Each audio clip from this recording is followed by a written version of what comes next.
नमस्कार, मैं हूँ सूबे रहमान और आज हमारे साथ है शाहीन बाग की शेरनी अरफा खानम। अरफा खानम मैम, मैं आपसे जानना चाहूँगी जो अभी देश में हालात चल रहे हैं, मुस्लिम समुदाय ने विरोध प्रदर्शन किया है नुपुर शर्मा को लेकर, लेकिन अभी तक गिरफ्तारी नहीं हुई। इस पर आप क्या कहना चाहेंगे? देखिए, विरोध प्रदर्शन तो लगातार जारी है। जिस तरीके से नुपुर शर्मा और नवीन कुमार जिंदल जैसे लोग जो कि आपत्तिजनक बयान देकर और फरार हो जाते हैं, लगातार जिस तरीके से मुंबई पुलिस दिल्ली में लगातार घर पर दबिश दे रही है, लगातार इनकी खोज हो रही है। लेकिन देखिए, ये माफी वीर हैं, माफी वीर गायब हो चुके हैं, इनका अता पता नहीं है। लगातार दिल्ली पुलिस और मुंबई पुलिस दोनों ही इन दोनों की तलाश में जुटी है, लेकिन अभी तक अता पता नहीं है। तो ये इनके जो माफी वीर हैं, कि जब ये फंसते हैं तो या तो माफिया मांगते रह जाते हैं। नुपुर शर्मा ने माफी मांगी, देखा हमने कि नवीन कुमार जिंदल ने भी जिस तरीके से, क्योंकि देखिए देश के का माहौल खराब करना, आपत्तिजनक बयान देना, युवाओं को, लोगों को भड़काना, भावनाओं से खेलना, ये तो बीजेपी की पुरानी आदत है। लेकिन लगातार जिस तरीके से हम देख रहे हैं कि कोई भी बयान दे देना, एक समुदाय के लिए आपत्तिजनक टिप्पणी कर देना, और टिप्पणी करने के बाद या तो हाथ जोड़ते नजर आएंगे, माफी मांगते हुए नजर आएंगे और ये कहेंगे कि हमसे गलती हो गई, और फिर घर से फरार हो जाएंगे। तो लगातार देखिए कि जिस तरीके से नुपुर शर्मा बड़ी बेबाकी से ये बात कह रही थी कि आइए डिबेट करिए, आज क्यों भागती हुई नजर आ रही हैं। सवाल आपसे ये है कि अभी तक बीजेपी की तरफ से ना ही नरेंद्र मोदी का कोई आधिकारिक बयान आया है और ना ही योगी जी का। तो देश को समझना होगा कि जिस तरीके से मोदी जी मौन समर्थन दे रहे थे और जिस तरीके से उत्तर प्रदेश के अंदर लोगों ने प्रदर्शन किया, देश के अंदर लोकतंत्र है, लोकतंत्र का इस्तेमाल करते हुए देश के अंदर अपनी बात रखनी चाहिए। लेकिन क्या हुआ, प्रदर्शन किया और शांतिपूर्ण प्रदर्शन चल रहा था, लेकिन वहीं से आप देख रहे थे कि जिस तरीके से मंदिर के ऊपर से पत्थरबाजी शुरू हो गई और उसके बाद गोलियां जो चली, उसके भी साक्ष्य मौजूद हैं। वीडियो के अंदर बहुत सारे वीडियोज ऐसे हैं जिसके अंदर ये साफ नजर आ रहा है कि जो गोलियां चल रही हैं वो मंदिर के ऊपर से पत्थर जो चल रहे हैं, दोनों ही समुदाय की तरफ से पत्थरबाजी होती है। लेकिन होता क्या है, हो ये रहा है, देखिए कि पत्थरबाजी कोई भी करे, मैं इसका समर्थन नहीं करती हूँ, लेकिन ये कहाँ का इंसाफ है कि जिस तरीके से उत्तर प्रदेश के अंदर आफरीन फातिमा का घर को जमींदोज किया गया, ये कौन सा इंसाफ हुआ। तो ये मैं समझती हूँ कि जिस तरीके से नुपुर शर्मा और नवीन कुमार जिंदल जैसे लोग ये समझते हैं कि हमारे घर की बकौती है, अगर देश के अंदर भारतीय जनता पार्टी की सरकार है तो यानी कि हमारे घर की बकौती हम जो मर्जी चाहे करेंगे, जो मर्जी चाहे हम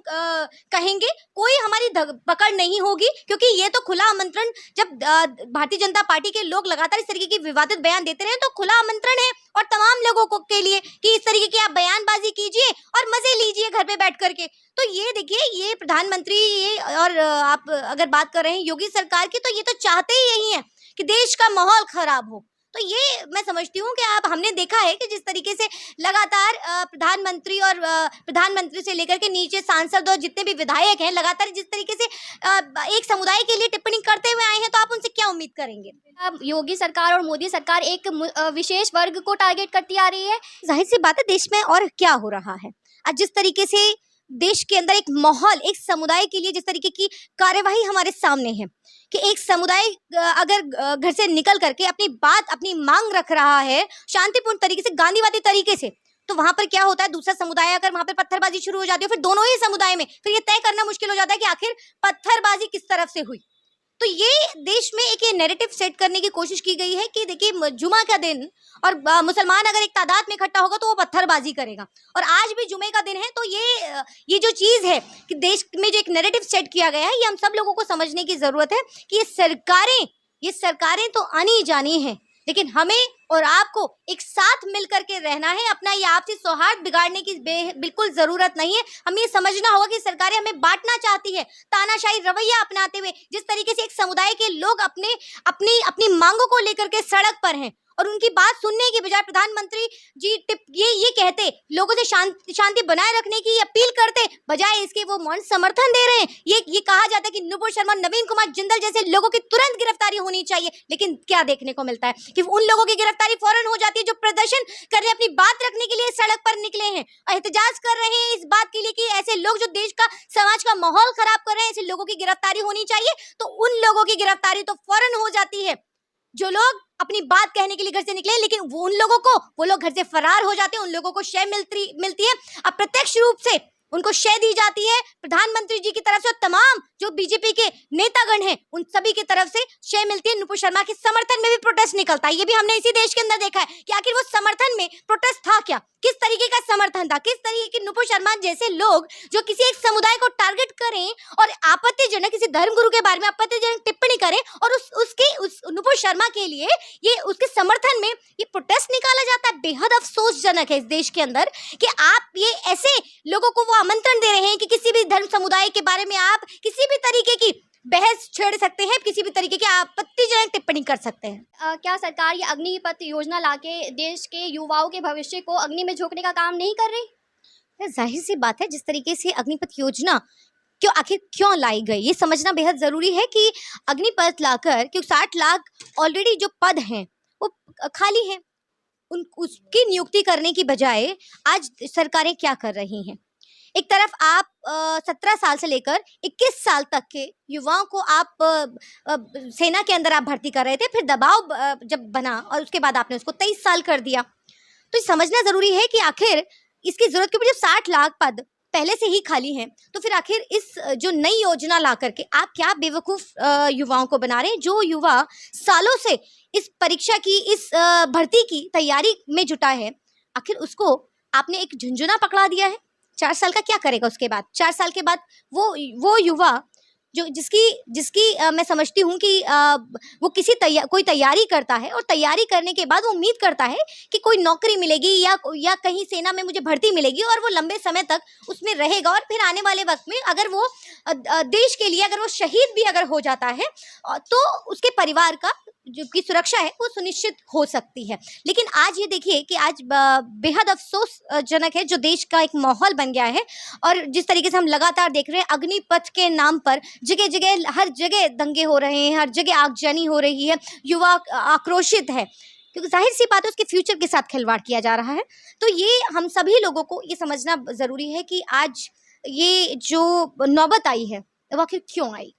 क्यों बार बार इस तरीके की स्कीमें लाकर लोगों को बेवकूफ बनाया जाता है। ये जुमले वाली सरकार बार बार कभी नोटबंदी के नाम पर, कभी किसान बिल जब लेकर आते हैं, जीएसटी लेकर आते हैं, जिसको सालों तक व्यापारियों को समझ ही नहीं आता है। नोटबंदी आप ये कह करके लेकर आते हैं कि आतंकवाद पे आप पूर्ण विराम लगाएंगे, लेकिन देखिए आतंकवाद रुका क्या? आज वो युवा जिसको सेना में भर्ती लेनी है, आज वो ये कह रहा है कि मैं मजबूरी में मुझे आतंकवादी बनना पड़ेगा। ऐसी वीडियोस आ रही हैं लगातार, हम देख रहे हैं कि वो युवा जो सेना में भारत माँ की सेवा करना चाहता है, आज वो डंडे और लाठियां उठा करके जगह जगह तोड़फोड़ कर रहा है। तो देखिए इसके बड़े सारे नुकसान हैं। ये किस तरीके की योजना बिना सोचे समझे ये योजनाएं ला दी जाती हैं, बिना किसी तैयारी के, बिना किसी परिणाम की सोचे हुए कि आखिर इसका क्या असर होगा। कृषि कानून के अंदर भी हम लोगों ने ये देखा कि जिस तरीके से सालों तक किसान अब दहलीज पे बैठा रहा और 750 के करीब जवानों ने शहादत भी दी। तो आखिर क्या सरकारें क्या करना चाहती हैं? या तो वो ये कहें कि उनसे देश नहीं संभल रहा है, या जिस तरीके से असुनियोजित तरीके से ये जो योजनाएं लेकर के आई जा रही हैं, ये आखिर देश के युवाओं के साथ ये बहुत बड़ा खिलवाड़ है। आखिर वो युवा जिसको 4 साल में आप रिटायरमेंट दे देंगे, उस 4 साल बाद वो युवा क्या करेगा? मैं पूछना चाहती हूँ, मैं ये भी पूछना चाहती हूँ देश के प्रधानमंत्री जी से कि आखिर जो पहले भी जिन आर्मी फोर्सेस के अंदर जिन लोगों की रिटायरमेंट हुई है, आखिर उनको कहाँ पर आपने बहाली किया? उनके लिए क्या आपने कुछ प्लान किया है? कोई कहीं पर उनकी नौकरी कहीं वो कर रहे हैं, जो कि ये कहा जा रहा है लगातार कि 24 साल के बाद जब वो ट्रेन होंगे और ट्रेनिंग लेकर के वो कहीं पर उनकी बहाली की जाएगी, उनको नौकरियां दी जाएंगी। मैं कहना चाहती हूँ कि ये जो सेना के अंदर जो भर्ती हो रही है, जो 4 साल का जो पीरियड है, ये क्यों आखिर किसके लिए? अपनी पूंजीपति मित्रों के लिए। ये जो सेना के अंदर जो बहाली हो रही है वो पूंजीपति मित्रों के लिए ये की जा रही है। क्योंकि जिस तरीके से आपने देश को बेच डाला है, एयरपोर्ट बेच डाले हैं, लाल किला बेच डाला है, सड़कें बेच डाली है, टोल बेच डाले हैं, तो हर चीज आपने बेच डाली है। जिस तरीके से बैंकों के अंदर LIC से लेकर के हर चीज आपने बेच दी है, सबका प्राइवेटाइजेशन कर दिया है, तो उसके लिए सिक्योरिटी गार्ड की भी तो जरूरत होती है। तो उन सिक्योरिटी गार्डों की भर्ती के लिए आपने सेना का अपमान किया, उन नौजवानों का अपमान किया है जो सालों से सेना की भर्ती के लिए तैयारियां कर रहे हैं। आज जो ये आक्रोश है, ये उसी का आक्रोश है कि जो सालों से एक सेना में भर्ती की तैयारी कर रहे थे, ट्रेनिंग कर रहे थे, उन घरों पर हम लगातार ये देखते थे, हम कहीं पर भी जाते थे, वो नौजवान जो सड़कों पर रनिंग करते थे, सड़कों पर एक्सरसाइज करते थे और लगातार महीनों सालों से जो इस तैयारियों में जुटे हैं, जाहिर सी बात है कि वो आक्रोशित नहीं होगा इस योजना के बाद तो क्या होगा। लेकिन मैं तमाम युवाओं से मैं अपील करना चाहती हूँ, मैं कहना चाहती हूँ,